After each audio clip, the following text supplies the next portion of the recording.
première chose qu'on peut être fier de la maison, c'est d'avoir duré 15 ans. Ça, c'est la première chose, je pense, avec le contexte économique, d'avoir réussi à durer et aussi à garder sa philosophie, à progresser, à être reconnu, autant par les écoles, autant par les autres organismes, par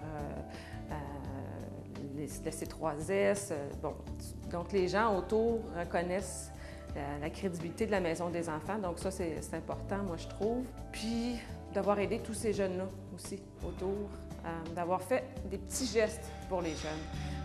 Pas avoir fait... des fois, on veut changer la vie des gens, mais nous, c'est plus avoir semé des graines qui, à un moment donné, vont pouvoir éclater puis donner quelque chose auprès des gens. L'avenir de la Maison des enfants est bien assuré et je vois, il y a beaucoup de lumière au bout. C'est sûr que ce que je souhaiterais, c'est qu'on puisse répondre à tous les besoins.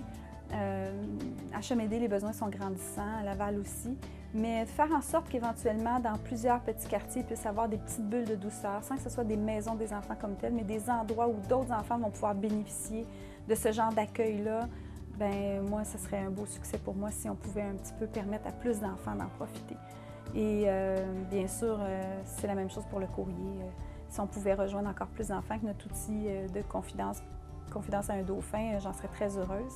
La Maison des enfants est là et je pense qu'elle sera toujours là pour les enfants de Laval parce que même si, et je le souhaite, la situation s'améliore pour les enfants, il restera toujours que la Maison des enfants sera un endroit pour les enfants se retrouver entre eux, un espace à eux où on n'est pas juste dans une garderie, mais on est dans un milieu de vie. La Maison des enfants, vraiment, dans un monde idéal, il y en aurait vraiment dans chaque quartier.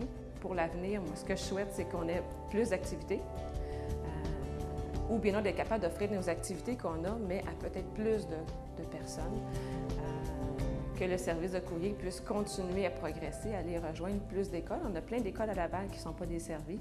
Il y a des écoles qui attendent sur la liste depuis 4 puis 5 ans, puis on ne peut pas les appeler parce qu'on ne peut pas répondre aux besoins. Donc, peut-être faire des points de service pour le courrier. Alors, on est très fiers de ce qu'on a réussi à faire avec le projet d'agrandissement, lever 200 000 $ en l'espace d'un an. C'était un gros défi. On est fiers de l'avoir réalisé et on est certain que la communauté va continuer à nous suivre finalement dans nos autres projets, d'autofinancement parce que les autres activités qu'on veut réaliser sont merveilleuses. Il y a des grands besoins pour les enfants, puis on a des bonnes idées pour aider ces enfants-là. Alors, on est confiants pour l'avenir.